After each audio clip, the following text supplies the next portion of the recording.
Welcome to the Power of Purity podcast, the show that empowers men to experience their sexual gift in a healthier way. Now here's your host, Tony Ingrassia. Hey guys, welcome back to the Power of Purity podcast, and thanks for being with me today. And let me just start off by saying that I really appreciate you being here, and I'm really proud of you just for listening to this podcast. I think it tells me a lot about you. It tells me that you're interested in this topic of sexual purity, and that tells me that you're serious about God and that you're interested in being the man of God that God has called you to be. And I think that's totally awesome. And the fact is, there's a whole lot of people, if they knew about this podcast or if they dared to listen to an episode or two, they might laugh out loud. They might literally mock it, make fun of it. They'd think we're weird. What in the world? There's a podcast about sexual purity? There's men who are interested in sexual purity? There's men who think it's wrong to look at porn? There's men who think it's wrong to have orgasms apart from their wife? What? This is crazy. And people just wouldn't get it. They don't understand who we are or what it is that we're doing. And therefore, guys, I think that in a way, you know how they say the Marines, it's the few, the proud, the elite, the Marines, as if there's just a few individuals who would qualify for this high ranking and privilege of being called a Marine. Well, in a way, I feel like for those of us who are being called to this walk of purity in this day and age in which we live, it's like we are the few, we are the proud, we are the elite, we are those who are marching to the beat of a different drum. And I believe it's a God drum, it's a spiritual beat that God has called us to dance to move to. And therefore we're on a team and we're attempting to do something here that's pretty unusual. And so I just really appreciate that you're willing to be on this journey with me and that we can be fellow strugglers together, and we're trying to figure this thing out, and we're learning to be men who honor God and honor our wives with the expression of our sexual gift. So praise be to God. And with that being said, you guys, if you've been with me the past few weeks, you know that I started a little series of episodes that I'm calling 7 relationships that are foundational to sexual purity. And I just believe that if a man's going to be a man of sexual purity, that he's going to have work to do around these 7 key relationships in his life. And we've already learned that the first relationship is his relationship with God. The second relationship is his relationship with his own heart. His third relationship is his relationship with his own physical body. His fourth relationship is his relationship with his own will, which we covered in last week's episode, and that's where we will continue this week with the 5th relationship that's foundational to a man's sexual purity, and it has to do with his relationship with his wife. And of course, this principle applies directly to those of us who are married, but let me just say that I don't think that means that any unmarried person that happens to be listening to this should not listen to this episode, because I think it has everything to do with you, and just as much to do with you as it has to do with those of us who are married, because I would advocate that in the same way a married man is called to honor his wife with the expression of a sexual gift, I believe that an unmarried man is also called to honor his future wife with his sexual gift. And your sexual gift is a stewardship that God has given to you, He's entrusted to you, and that you're called to honor God and honor your future spouse, whether that's a wife or a husband, and that you're called to honor both God and your future wife, if you're a man, your future husband, if you're a woman, with the expression of your sexual gift. I don't know if you guys remember, but way back from my story, when I was led in my holy vow. I don't claim to be prophetic, but I see in pictures sometimes. And one of the pictures God gave me that day was this picture of the desert, that God was calling me on this long journey to cross this long, hot desert, and that I was going to meet this person eventually who would become my wife, Sherry. And so at the beginning of this journey, God put this canteen around my neck, and this canteen was full of cool, fresh water, clean water. And I said to God, thank you, God, I'm going to need this water, this canteen for this journey to cross this desert. And God said to me, no, Tony, this canteen isn't for you. It's for Sherry. It's for your future wife. So I'm entrusting you with this stewardship of this canteen, of this water, to deliver it to her safely. Because when you meet her, she's going to be needy and she's going to be thirsty.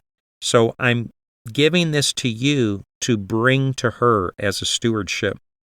And of course, I understood the metaphor. What God was showing me is that my sexual gift was placed within the vessel of my body, but that doesn't mean that it belongs to me, that in a very real way, it belongs to my future spouse, and that what God wanted me to do was to honor God and honor my future spouse with the way that I was going to conduct myself sexually between now and the time that I would meet them. And I realized that I had been very unfaithful in this task, that what I did is I opened the canteen, I'm drinking from it, I'm splashing it here and there, I'm letting other people drink from it, I'm sharing it, I'm spilling it, that I had been unfaithful in this stewardship. And so what I'm saying, guys, is I just believe that even if you're not married, that you're not off the hook, and that you still are called to honor your future wife with the expression of your sexual gift. And let me say just a few more words about this, and I'll just throw this in for free, you guys, for you single guys out there. And you're going to have to trust me on this one. Just trust me, because I promise what I'm talking about is really true. And I think virtually every married man would affirm this if you could hear their voices speaking to you one after the other. And what I want to say, you guys, is something like this. I can't tell you how many married men that I've talked to over the years in the context of my ministry, pastoring a church, in the Power of Purity ministry, that these married men that I've talked to, they've struggled and struggled and struggled with the issue of sex in their life. And almost invariably, every one of these men would say that they thought that when they got married, their problem with sex would be solved. When I get married, I'm going to have no more problems with sex. And that's what I thought before I got married. And what I want to say to you single guys, and this is where I'm asking you to trust me, it simply isn't true. It absolutely is not true. And marriage is not going to fix your struggle with sex. Marriage isn't going to fix your struggle with porn. And the bottom line, you guys, is this, that if you're not able to control yourself sexually before you get married, then you're not going to be able to control yourself sexually after you get married. It's not like something magical happens on the day you get married and changes who you are, changes you and your heart, or it changes you and the sexual rhythm that you've been living with for the past 15 years of your life. So it's not that marriage fixes who you are sexually, because who you are sexually is the very person that you bring into your marriage and who you're going to continue to be. So I've discovered that marriage typically does not solve the issues that people have with sex, and marriage is not going to turn you into a man of sexual purity if you weren't a man of sexual purity before you got married. And in reality, the exact opposite is what's really true, that in fact, marriage typically exposes the problems that a man has with sex and his sexual issues, because marriage brings to light the issues that he's struggling with, because now that he's married, he's doing all this stuff that's inconsistent with his wedding vows and his wife. And so the context of marriage has a way of exposing who a man really is sexually. So let me suggest it to you single guys this way. I might suggest that you guys actually have a distinct advantage right now that I did not have, or that I didn't understand before I got married. And that is that you have the opportunity to begin to understand a lot of these principles of purity and a lot of these concepts, and the opportunity to work on your issues and to work on your struggle before you get married, so you can learn to become a man of sexual purity, and you can learn to be a man who is controlling sex instead of being controlled by sex, a man who's controlling his orgasm instead of being controlled by his orgasm. In the verbiage of our last podcast episode, you can be a man who's learning to change his relationship with his own will, a man who has possession of his know, his ability to make quality decisions that are honoring to God and honoring to his future wife. So, single guys, you have the opportunity to work on some of this stuff before you get married, so you can change the man you are today, so that when you get to the day of your wedding, who the man is going into your marriage is going to be a man of purity, because you've got some stuff figured out on this side of getting married. So please listen to this episode. One of the key relationships that a man's going to have to work on to be a man of purity is his relationship with his wife if he's married, or his relationship with his future wife if he isn't married yet. And in that sense, I'm a little bit envious of you single guys, because you have the opportunity to work on some of these issues. Stuff that I didn't understand, that I just was going blindly into my marriage like a guy driving a car 70 miles an hour right for the edge of a cliff, and I didn't realize I was about to go over the cliff. And I was nowhere near prepared or ready to get married to my beautiful wife and to honor her with the expression of my sexual gift. So let me just say again to the single guys, you may as well start working on these issues right now. And let me just say one other thing to the single guys, and that is that I'm really, really proud of you guys. Because if you've made it this far into this podcast, if you're following this, if you're listening to this, that tells me a lot about you. And you are a single man who's doing the work, and you're dealing with some things, and you're understanding some things, and you're working on yourself, and you're becoming a healthier man sexually, and that's totally awesome, because you're doing the work that's going to prepare you for success in the context of your marriage. And because of that, I'm really proud of you. And let me just say something to you on behalf of your future wife. You might not even know who she is yet. Maybe you haven't met her. You don't know her name. You don't know if her hair is red. You don't know how tall she is. And you know what she would say to you right now? She would say, thank you. She would say, thank you. Thank you, my dear. Thank you for loving me so much that you are going to safeguard your sexual purity in honor of me, because I'm going to be your wife someday. And so you're doing the hard work to become the man of purity, the man of God that God is calling you to be, to honor God, to honor me as your future wife. I thank you. I'm so proud of you. I can't wait to meet you, and I can't wait to be married to you and be your wife because of the kind of man you are. So guys, it's a real battle, and you're fighting for your future marriage and your future wife, and it's worth the fight. So you single guys, hang in there, do the work, and certainly this particular episode of the podcast applies directly to you, even if you're not married. So with all that being said, let me just remind you that the fifth key relationship that we're talking about in this episode that a man has to work on if he's going to be a man of sexual purity is his relationship with his wife. And by the way, I have several resources available that speak directly to this concept of a man's marriage, relationship, and how he's conducting himself sexually. If you go to the Power of Purity Conference, which is my series of 30 video sessions, they're all available online. You can access them one at a time, or you can get the entire conference all at once in a couple different formats.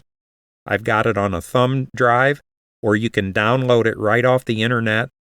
But episode 11 of the Power of Purity Conference is called Wife-Size Sex. And this is essentially what I'm talking about in this episode. And what I'm talking about in that video basically is this concept of a man learning to limit the expression of his sexual gift to the size of his wife. Or said another way, learning to honor his wife with the expression of his sexual gift. And if I was going to try to share a metaphor with you, it's not even in my notes, but I'm just kind of thinking out loud right now. Imagine it this way, you guys. Imagine there's two different circles, and one is pink, because pink is girls, right? And one is blue, because blue is boys.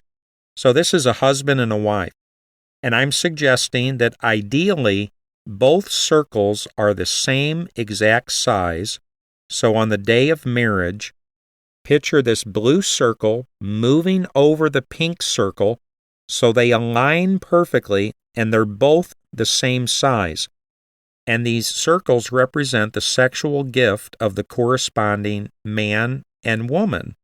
So their sexual gift is the same size, they're aligned with each other. They've made this vow to honor one another, that their sexual gifts belong to one another.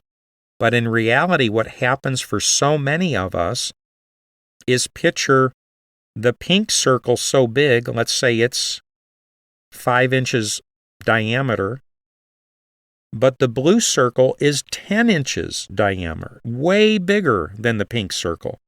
So on the day they get married, lay the blue circle over the pink circle, and in reality, the blue circle is way bigger than the pink circle, which means that the man's expression of his sexual self is way bigger than the size of his wife. So he gets all the sex and all the orgasms he can get from his wife, but there's a lot of overlap outside of his wife. So he's going out here to secret masturbation. He's going to internet porn. Other men go to cyber sex or phone sex or massage sex or strip clubs or whatever men are going to, where they're getting their bonus orgasms, they're double dipping, they're expressing their sexual selves apart from their wife. And so what I'm advocating is that if we're going to be the men of purity that God wants us to be, that what we're essentially going to have to learn to do, guys, many of us, is shrink that blue circle down smaller to the size of our wife so that the circles are in alignment, or in the verbiage of the title of that video session, number 11, video 11 from the Power of Purity Conference, Wife-Size Sex. Now in reality, and again, I'm just thinking out loud, but for any gals that might happen to be listening, I would suggest that as well, women might have work to do here. That sexual wholeness and healing in the context of a marriage typically is going to have something to do with a two-way street, and that both the husband and the wife are going to have to make a contribution and work together on this thing. So in view of the metaphor of the pink circle and the blue circle that I just shared, it could be that as the man is moving his circle over his wife, he's seeking to shrink the blue circle down, but maybe the wife needs to expand her pink circle, try to increase her sexual capacity, to move toward her husband as her husband is moving toward her. And so, in the way of example, and I gave this example, I think, way back when I did a series called The Sexual Alliance. But let's say there's a man who would like to have sex every single day, for real. That's how often he would like it. But his wife would only like sex once a month, if that, and she would be perfectly happy. Well, that's a pretty dramatic inconsistency, right? So if they're going to enter into the sexual alliance together, and they're going to seek to align their sexual circles with one another, then they might forge a sexual alliance together where they agree and they finalize that they're going to try to have sex once a week. And therefore, it's going to require something significant from both of them. Because the husband, dude, you're not going to get it every day. That's not who your wife is. That's not the size of who she is sexually. So you're going to have to learn to limit yourself to one time a week. But to the wife in the relationship, dude, you can't be available to your husband sexually just once a month because that's going to be profoundly difficult for him. So you're going to have to ante up a little bit and move toward him. So she agrees to expand her sexual size, and she says, okay, I'm going to try to do this once a week because I understand we need to do this. My husband needs this, and it's going to accrue to the benefit and the health of my marriage and who we are together as husband and wife. And so both folks need to work on this together as they seek to align with each other sexually. But anyway, with that being said, it's episode 11, Wife Size Sex, of the Power of Purity Conference, so check that out if you're interested.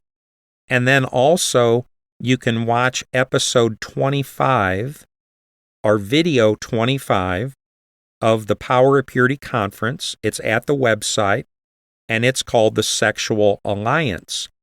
And I did a series called The Sexual Alliance on the podcast that is episode 35 through 40.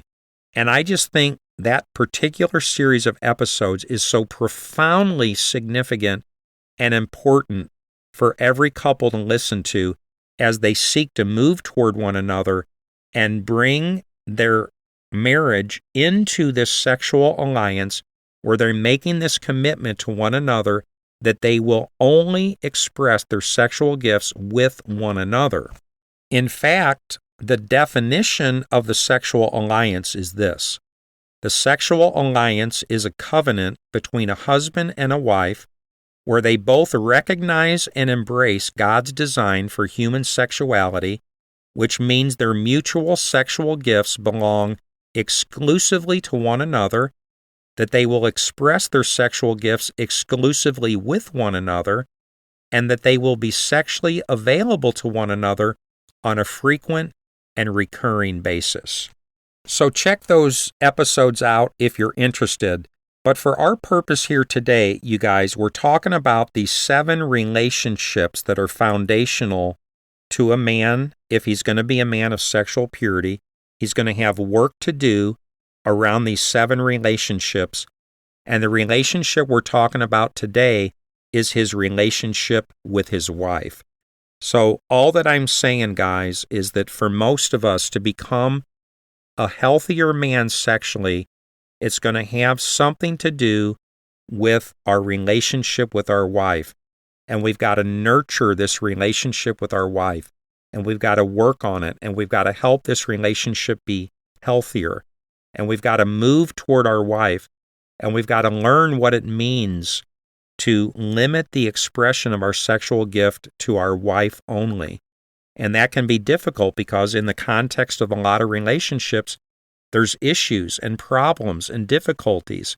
So there's work that people need to do to work on this marriage relationship so they can get in a healthier place with each other so that they can become sexually healthier together than they've ever been.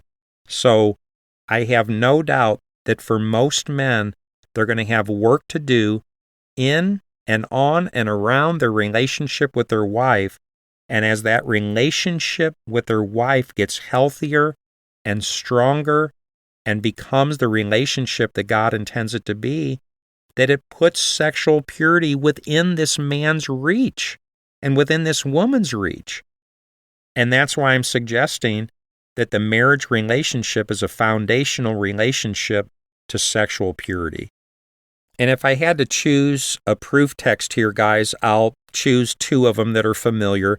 Hebrews chapter 13, verse 4 says, "Marriage should be honored by all, and the marriage bed kept pure, for God will judge the adulterer and all the sexually immoral."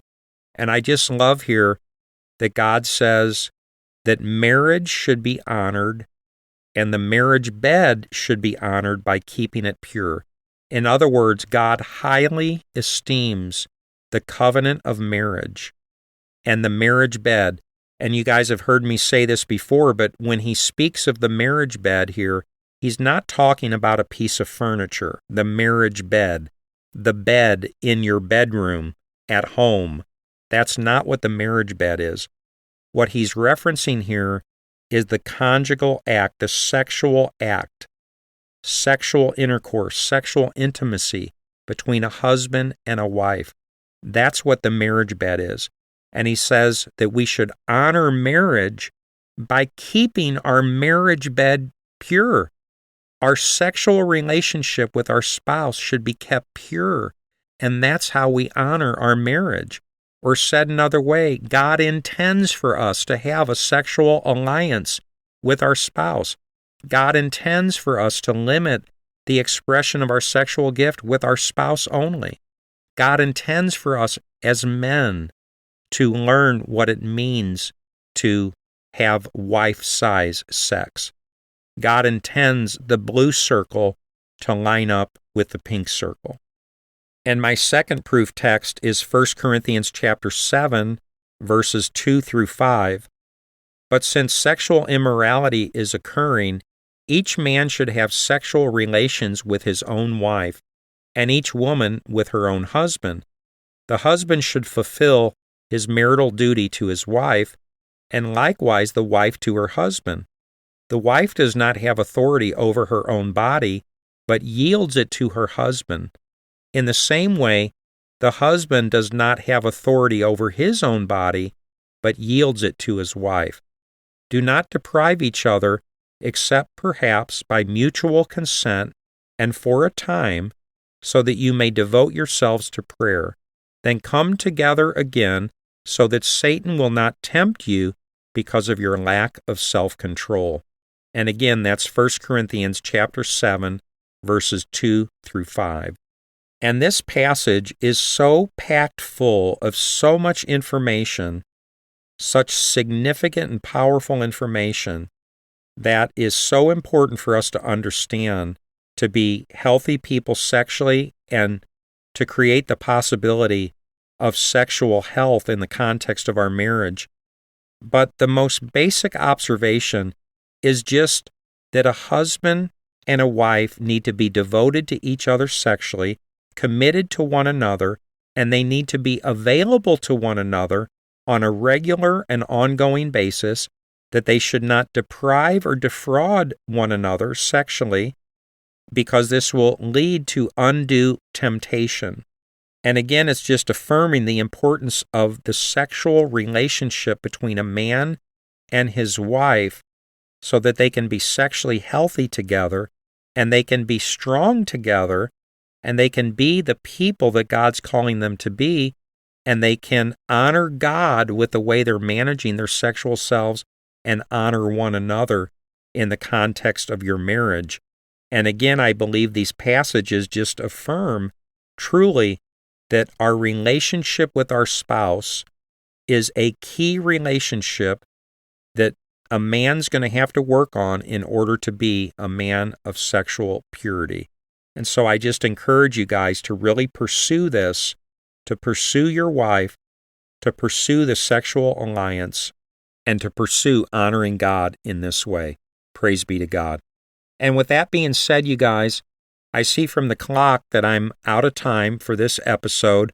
I hope it's been a blessing to you. I hope it's encouraging to you, to the married guys and to the single guys as well. I really appreciate you guys listening to this episode of the Power of Purity podcast.